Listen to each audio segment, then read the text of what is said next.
Good morning, everybody. Bonjour tout le monde. Welcome back to Games and Gutenberg. The 39 Steps by John Buchan. Chapter 6. The Adventure of the Bald Archaeologist. This book is available at gutenberg.org. I spent the night on a shelf of the hillside, in the lee of a boulder where the heather grew long and soft. It was a cold business, for I had neither coat nor waistcoat. These were in Mr. Turnbull's keeping, as was Scudder's little book, my watch, and, worst of all, my pipe and tobacco pouch. Only my money accompanied me in my belt, and about half a pound of ginger biscuits in my trousers pocket. I supped off half those biscuits, and by worming myself deep into the heather, got some kind of warmth. My spirits had risen, and I was beginning to enjoy this crazy game of hide-and-seek.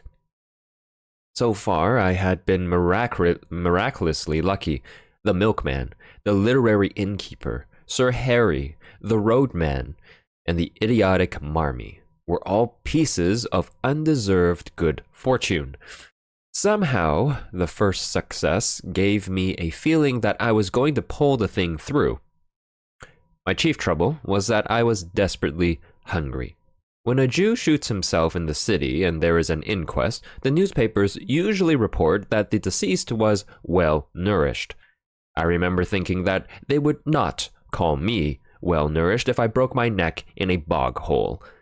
I lay and tortured myself, for the ginger biscuits merely emphasized the aching void, with the memory of all the good food I had thought so little of in London. There were Paddock's crisp sausages, and fragrant shavings of bacon, and shapely poached eggs. How often I had turned up my nose at them. There were the cutlets they did at the club, and a particular ham that stood on the cold table, for which my soul lusted. My thoughts hovered over all varieties of mortal edible, and finally settled on a porterhouse steak and a quart of bitter, with a Welsh rabbit to follow. In longing hopelessly for these dainties, I fell asleep. I woke very cold and stiff about an hour after dawn. It took me a little while to remember where I was, for I had been very weary and had slept heavily. I saw first the pale blue sky through a net of heather, then a big shoulder of hill, and then my own boots placed neatly in a blaeberry bush. I raised myself on my arms and looked down into the valley, and that one look set me lacing up my boots in mad haste, for there were men below, not more than a quarter of a mile off, spaced off on the hillside like a fan, and beating the heather. Marmee had not been slow in looking for his revenge. I crawled out of my shelf into the cover of a boulder, and from it gained the shallow trench which slanted up the mountain face. This led me presently into a narrow gully of a burn, by way of which I scrambled to the top of the ridge. From there I looked back, and saw that I was still undiscovered. My pursuers were patiently quartering the hillside and moving upwards. Keeping behind the skyline, I ran for maybe half a mile, till I judged I was above the uppermost end of the glen. Then I showed myself, and was instantly noted by one of the flankers, who passed the word to the others. I heard cries coming up from below, and saw that the line of search had changed its direction. I pretended to retreat over the skyline, but instead went back the way I had come, and in 20 minutes was behind the ridge overlooking my sleeping place. From that viewpoint, I had the satisfaction of seeing the pursuit streaming up the hill at the top of the glen on a hopelessly false scent. I had before me a choice of routes, and I chose a ridge which made an angle with the one I was on, so would soon put a deep glen between me and my enemies. The exercise had warmed my blood, and I was beginning to enjoy myself amazingly. As I went, I breakfasted on the dusty remnants of the ginger biscuits. I knew very little about the country, and I hadn't a notion what I was going to do. I trusted to the strength of my legs, but I was well aware that those behind me would be familiar with the lie of the land, and that my ignorance would be a heavy handicap. I saw in front of me a sea of hills, rising very high towards the south, but northwards breaking down into broad ridges which separated wide and shallow dales. The ridge I had chosen seemed to sink after a mile or two to a moor which lay like a pocket in the uplands. That seemed as good a direction to take as any other. My stratagem had given me a fair start, call it 20 minutes, and I had the width of a glen behind me before I saw the first heads of the pursuers. The police had evidently called in local talent to their aid, and the men I could see had the appearance of herds or gamekeepers. They hallooed at the sight of me, and I waved my hand. 2 dived into the glen and began to climb my ridge, while the others kept their own side of the hill. I felt as if I were taking part in a schoolboy game of hare and hounds. But very soon, it began to seem less of a game. Those fellows behind were hefty men on their native heath. Looking back, I saw that only 3 were following direct, and I guessed that the others had fetched a circuit to cut me off. My lack of local knowledge might very well be my undoing, and I resolved to get out of this tangle of glens to the pocket of moor I had seen from the tops. I must so increase my distance as to get clear away from them, and I believed I could do this if I could find the right ground for it. If there had been cover, I would have tried a bit of stalking, but on these bare slopes you could see a fly a mile off. My hope must be in the length of my legs and the soundness of my wind, but I needed easier ground for that, for I was not bred a mountaineer. How I longed for a good Afrikander pony. I put on a great spurt and got off my ridge and down into the moor before any figures appeared on the skyline behind me. I crossed the burn and came out on a high road which made a pass between 2 glens. All in front of me was a big field of heather, sloping up to a crest which was crowned with an odd feather of trees. In the dike by the roadside was a gate, from which a grass-grown track led over the first wave of the moor. I jumped the dike and followed it, and after a few hundred yards, as soon as it was out of sight of the highway, the grass stopped, and it became a very respectable road, which was evidently kept with some care. Clearly, it ran to a house, and I began to think of doing the same. Hitherto, my luck had held, and it might be that my best chance would be found in this remote dwelling. Anyhow, there were trees there, and that meant cover.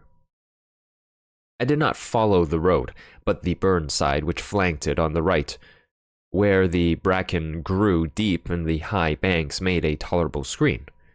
It was well I did so, for no sooner had I gained the hollow than, looking back, I saw the pursuit topping the ridge from which I had descended. After that I did not look back. I had no time. I ran up the burnside, crawling over the open places, and for a large part wading in the shallow stream. I found a deserted cottage with a row of phantom peat stacks and an overgrown garden. Then I was among young hay, and very soon had come to the edge of a plantation of wind-blown firs.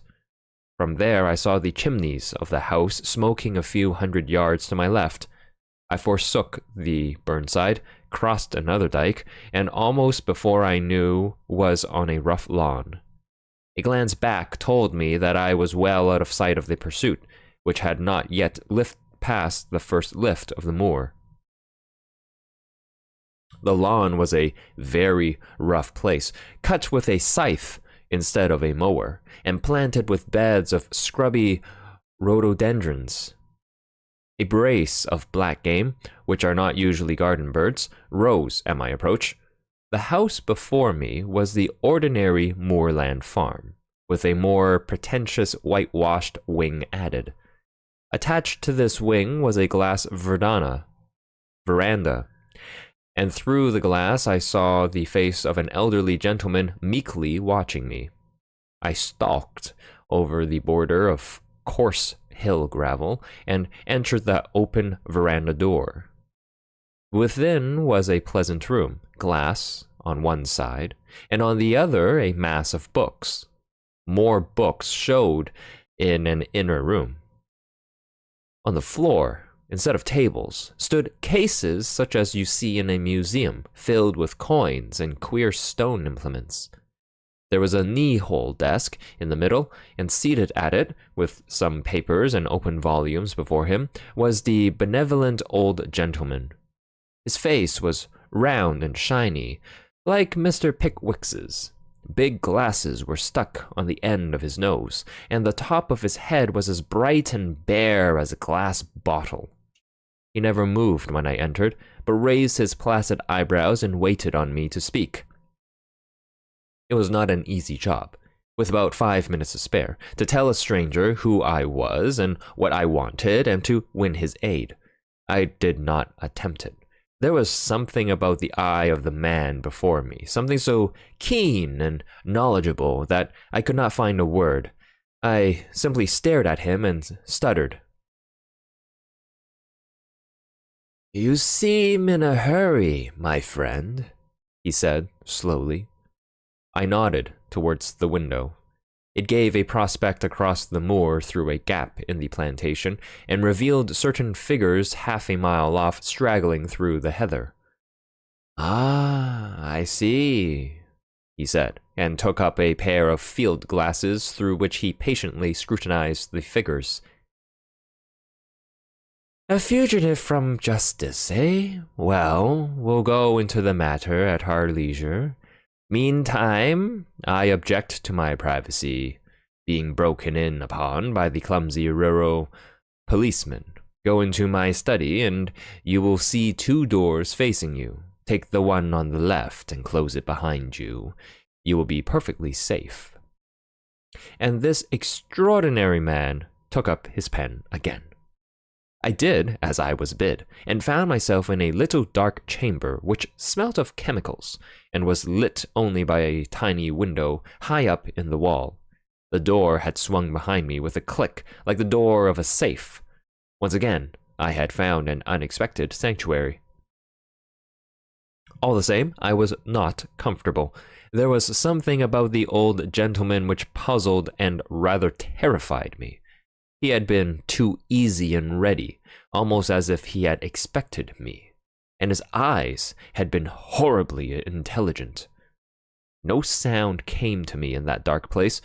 For all I knew, the police might be searching the house, and if they did, they would want to know what was behind this door. I tried to possess my soul in patience and to forget how hungry I was. Then I took a more cheerful view. The old gentleman could scarcely refuse me a meal, and I fell to reconstructing my breakfast. Bacon and eggs would content me, but I wanted the better part of a flitch of bacon and 100 eggs. And then, while my mouth was watering in anticipation, there was a click and the door stood open. I emerged into the sunlight to find the master of the house sitting in a deep armchair in the room he called his study, and regarding me with curious eyes. "Have they gone?" I asked. "They have gone. I convinced them that you had crossed the hill. I do not choose that the police should come between me and the one whom I am delighted to honor. This is a lucky morning for you, Mr. Richard Hannay." As he spoke, his eyelids seemed to tremble and to fall a little over his keen gray eyes. In a flash, the phrase of Scudder's came back to me, when he had described the man he most dreaded in the world. He had said that he could hood his eyes like a hawk. Then I saw that I had walked straight into the enemy's headquarters. My first impulse was to throttle the old ruffian and make for the open air. He seemed to anticipate my intention, for he smiled gently and nodded to the door behind me. I turned and saw two menservants who had me covered with pistols. He knew my name, but he had never seen me before, and as the reflection darted across my mind, I saw a slender chance. "I don't know what you mean," I said roughly. "And who are you calling Richard Hanny? My name's Ainsley." "So?" he said, still smiling. "But of course you have others. We won't quarrel about a name." I was pulling myself together now, and I reflected that my garb, lacking coat and waistcoat and collar, would at any rate not betray me. I put on my surliest face and shrugged my shoulders. "I suppose you're going to give me up after all, and I call it a damn dirty trick. My God, I wish I had never seen that cursed motor car. Here's the money, and be damned to you." And I flung 4 sovereigns on the table. He opened his eyes a little. "Oh no, I shall not give you up. My friends and I will have a little private settlement with you, that is all. You know a little too much, Mr. Hanny. You are a clever actor, but not quite clever enough." He spoke with assurance, but I could see the dawning of a doubt in his mind. "Oh, for God's sake, stop jawing," I cried. "Everything's against me. I haven't had a bit of luck since I came on shore at Leith. What's the harm in a poor devil with an empty stomach picking up some money he finds in a bust-up motor car? That's all I've done, and for that I've been chivied for 2 days by those blasted bobbies over those blasted hills. I tell you, I'm fair sick of it. You can do what you like, old boy. Ned Ainsley's got no fight left in him." I could see that the doubt was gaining. "Will you oblige me with the story of your recent doings?" he asked. "I can't, governor," I said in a real beggar's whine. "I've not had a bite to eat for 2 days. Give me a mouthful of food, and then you'll hear God's truth." I must have showed my hunger in my face, for he signaled to one of the men in the doorway. A bit of cold pie was brought and a glass of beer, and I wolfed them down like a pig, or rather like Ned Ainsley, for I was keeping up my character. In the middle of my meal, he spoke suddenly to me in German, but I turned on him a face as blank as a stone wall. Then I told him my story, how I had come off an Archangel ship at Leith a week ago, and was making my way overland to my brother at Wigtown. I had run short of cash. I hinted vaguely at a spree, and I was pretty well on my uppers when I had come on a hole in the hedge, and, looking through, had seen a big motor car lying in the burn. I had poked about to see what had happened, and had found 3 sovereigns lying on the seat, and 1 on the floor. There was nobody there, or any sign of an owner, so I had pocketed the cash. But somehow the law had got after me. When I had tried to change a sovereign in a baker's shop, the woman had cried on the police, and a little later, when I was washing my face in a burn, I had been nearly gripped, and had only got away by leaving my coat and waistcoat behind me. "They can have the money back," I cried. "For a fat lot of good it's done me. Those perishers are all down on a poor man. Now, if it had been you, governor, that had found the quids, nobody would have troubled you." "You're a good liar, Hanny," he said. I flew into a rage. "Stop fooling, damn you! I tell you my name's Ainsley, and I never heard of anyone called Hanny in my born days.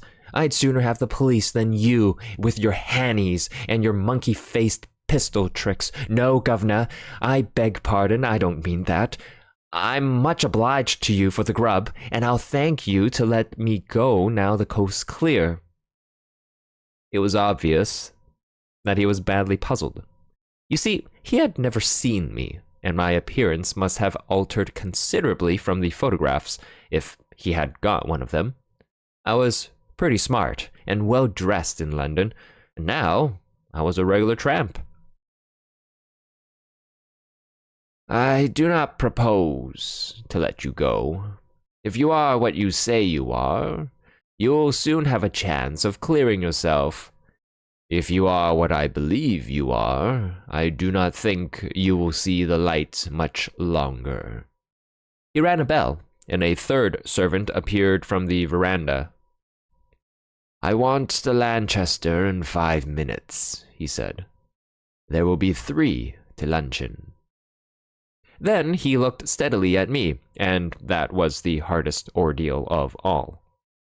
There was something weird and devilish in those eyes, cold, malignant, unearthly, and most hellishly clever. They fascinated me like the bright eyes of a snake. I had a strong impulse to throw myself on his mercy and offer to join his side, and if you consider the way I felt about the whole thing, you will see that that impulse must have been purely physical, the weakness of a brain mesmerized and mastered by a stronger spirit, but I managed to stick it out and even to grin. You'll know me next time, Governor, I said. Carl. He spoke in German to one of the men in the doorway. You will put this fellow in the storeroom till I return, and you will be answerable to me for his keeping. I was marched out of the room with a pistol at each ear. The storeroom was a damp chamber in what had been the old farmhouse. There was no carpet on the uneven floor, and nothing to sit down on but a school form. It was pitch as black. It was black as pitch, for the windows were heavily shuttered. I made out by groping that the walls were lined with boxes and barrels and sacks of some heavy stuff. The whole place smelt of mold and disuse. My jailers turned the key in the door, and I could hear them shifting their feet as they stood on guard outside. I sat down in that chilly darkness in a very miserable frame of mind. The old boy had gone off in a motor to collect the 2 ruffians who had interviewed me yesterday. Now they had seen me as the roadman, and they would remember me, for I was in the same rig. What was a roadman doing 20 miles from his beat, pursued by the police? A question or 2 would put them on the track. Probably they had seen Mr. Turnbull. Probably Marmee, too. Most likely they could link me up with Sir Harry, and then the whole thing would be crystal clear. What chance had I in this moorland house with 3 desperadoes and their armed servants?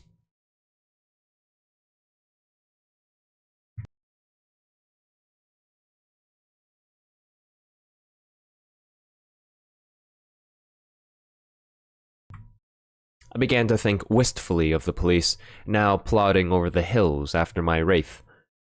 They, at any rate, were fellow countrymen and honest men, and their tender mercies would be kinder than these ghoulish aliens. But they wouldn't have listened to me. That old devil with the eyelids had not taken long to get rid of them. I thought he probably had some kind of graft with the constabulary.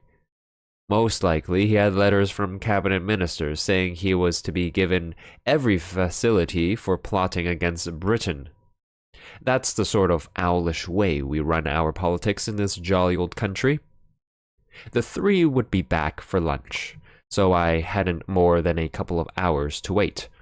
It was simply waiting on destruction, for I could see no way out of this mess. I wished that I had Scudder's courage, for I am free to confess I didn't feel any great fortitude. The only thing that kept me going was that I was pretty furious. It made me boil with rage to think that of those 3 spies getting the pull on me like this. I hoped that, at any rate, I might be able to twist one of their necks before they downed me. The more I thought of it, the angrier I grew, and I had to get up and move about the room. I tried the shutters, but they were the kind that lock with a key, and I couldn't move them.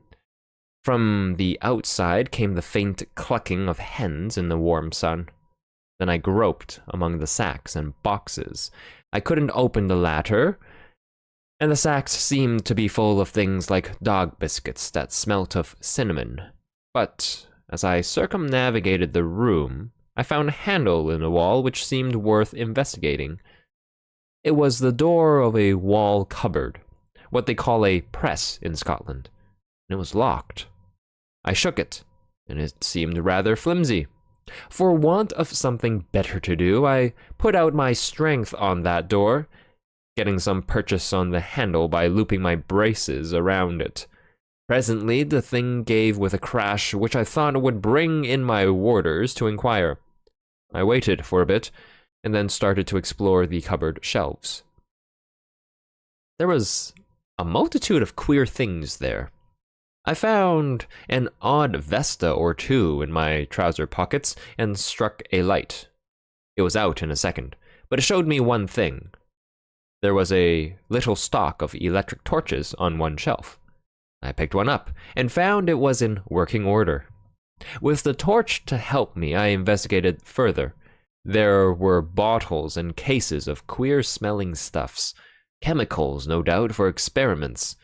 And there were coils of fine copper wire and yanks of thin oiled silk. There was a box of detonators, and a lot of cord for fuses. Then away at the back of the shelf I found a stout brown cardboard box, and inside it a wooden case.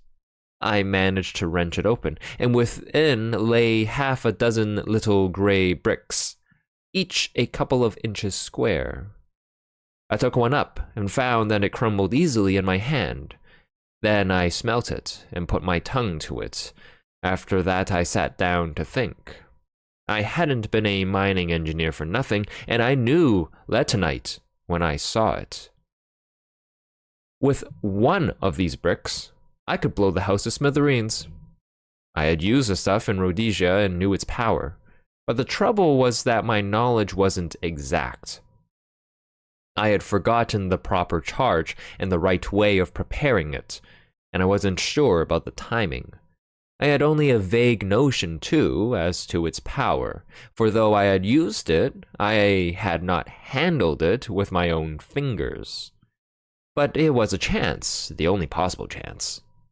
It was a mighty risk, but against it was an absolute black certainty.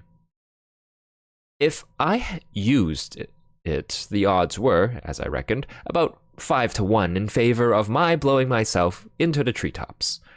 But if I didn't, I should very likely be occupying a 6-foot hole in the garden by the evening. That was the way I had to look at it. The prospect was pretty dark either way, but anyhow there was a chance, both for myself and for my country. The remembrance of Little Scudder decided me. It was about the beastliest moment of my life, for I'm no good at these cold-blooded resolutions. Still, I managed to rake up the pluck to set my teeth and choke back the horrid doubts that flooded in on me. I simply shut off my mind and pretended I was doing an experiment as simple as Guy Fawkes fireworks. I got a detonator and fixed it to a couple of feet of fuse. Then I took a quarter of the letonite brick and buried it near the door below one of the sacks in a crack of the door, fixing the detonator in it. For all I knew, half those boxes might be dynamite. If the cupboard held such deadly explosives, why not the boxes? In that case, there would be a glorious skyward journey for me and the German servants, and about an acre of surrounding country. There was also the risk that the detonation might set off the other bricks in the cupboard, for I had forgotten most that I knew about lentonite. But it didn't do to begin thinking about the possibilities. The odds were horrible, but I had to take them. I ensconced myself just below the sill of the window and lit the fuse. Then I waited for a moment or two. There was Dead silence. Only a shuffle of heavy boots in the passage, and the peaceful cluck of hens from the warm out of doors. I commended my soul to my maker, and wondered where I would be in 5 seconds.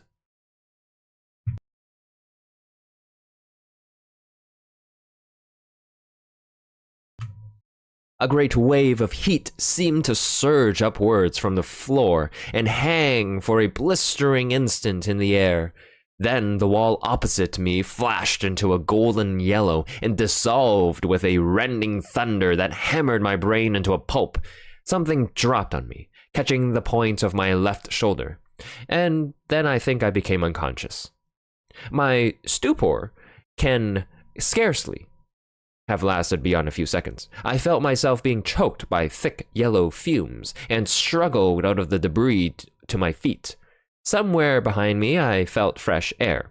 The jambs of the window had fallen, and through the ragged rent the smoke was pouring out to the summer noon. I stepped over the broken lintel and found myself standing in a yard in a dense and acrid fog. I felt very sick and ill, but I could move my limbs, and I staggered blindly forward away from the house. A small mill lade ran in a wooden aqueduct at the other side of the yard, and into this I fell. The cool water revived me, and I had just enough wits left to think of escape. I squirmed up the lade among the slippery green slime till I reached the mill wheel. Then I wriggled through the axle hole into the old mill and stumbled onto a bed of chaff.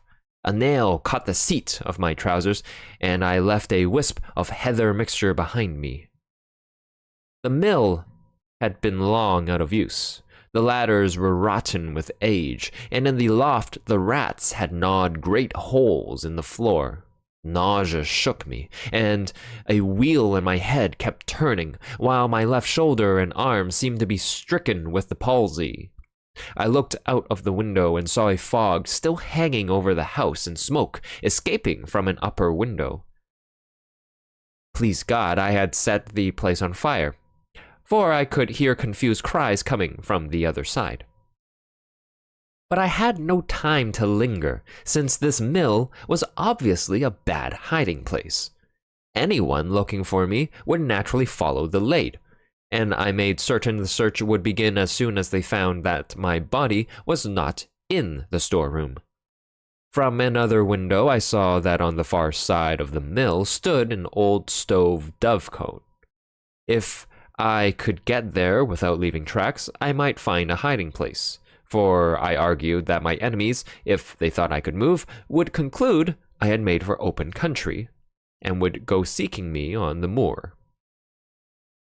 I crawled down the broken ladder, scattering chaff behind me to cover my footsteps. I did the same on the mill floor and on the threshold where the door hung on broken hinges. Peeping out, I saw that between me and the dovecot was a piece of bare cobbled ground, where no footmarks would show. Also, it was mercifully hid by the mill buildings from any view from the house.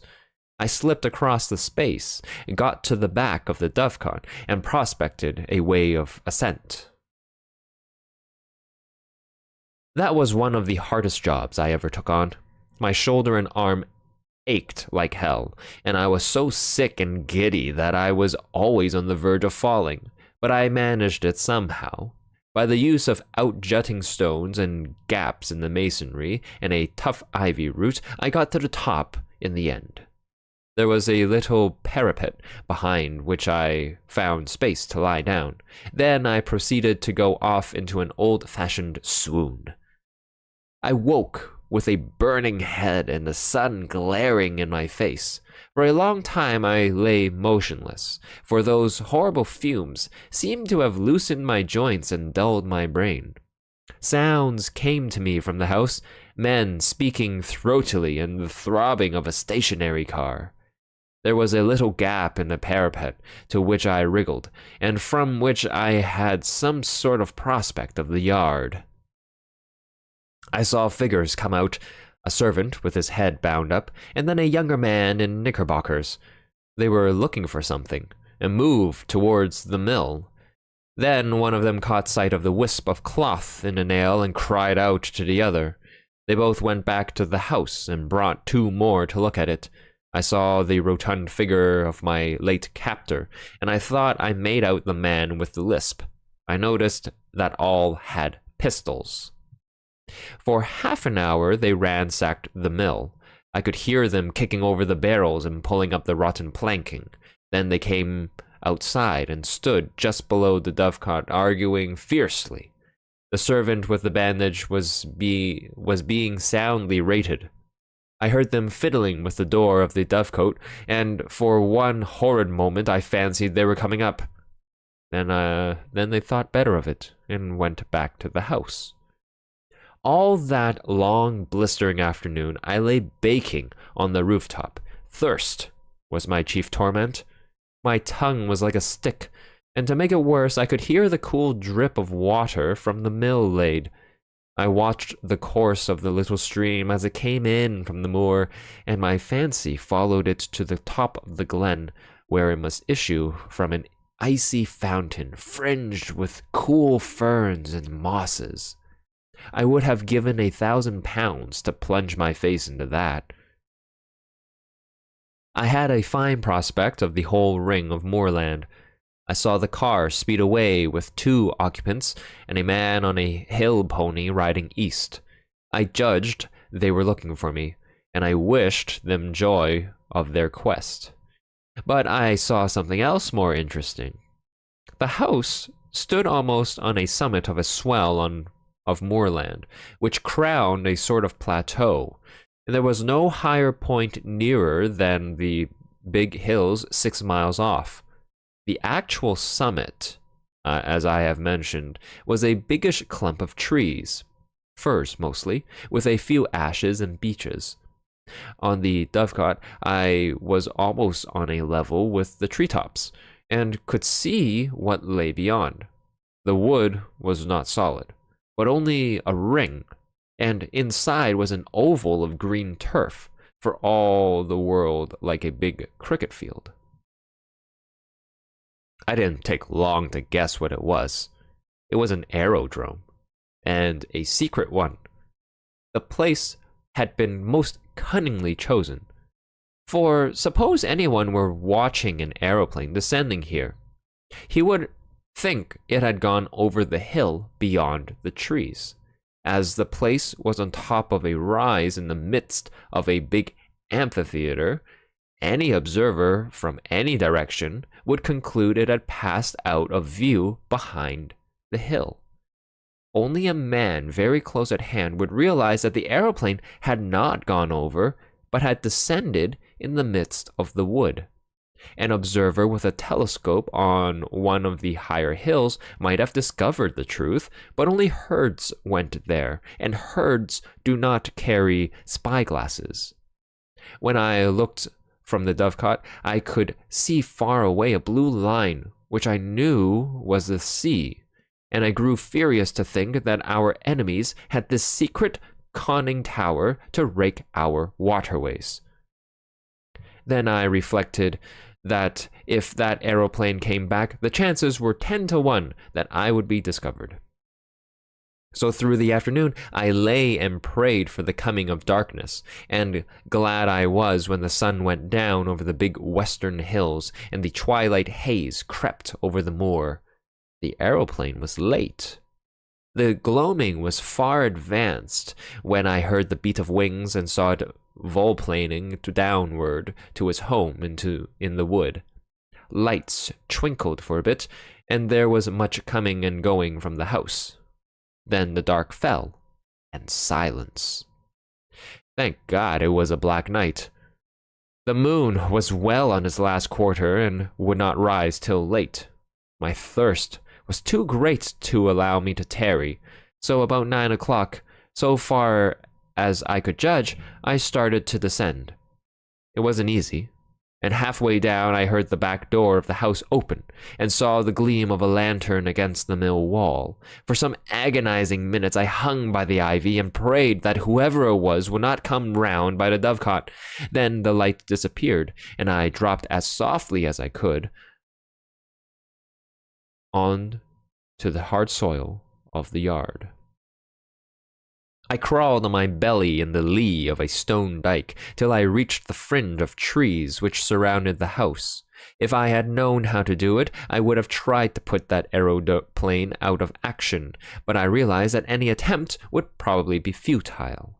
I was pretty certain that there would be some kind of defense round the house, so I went through the wood on hands and knees, feeling carefully every inch before me. It was as well, for presently I came on a wire about 2 feet from the ground. If I had tripped over that, it would doubtless have rung some bell in the house, and I would have been captured. 100 yards farther on, I found another wire cunningly placed on the edge of a small stream. Beyond that lay the moor, and in 5 minutes I was deep in bracken and heather. Soon I was round the shoulder of the rise, in the little glen from which the mill lade flowed. 10 minutes later my face was in the spring, and I was soaking down pints of the blessed water. But I did not stop till I had put 6 miles between me and that accursed dwelling. The 39 Steps by John Buchan. Chapter 6. The Adventure of the Bald Archaeologist. This book is available at Gutenberg.org.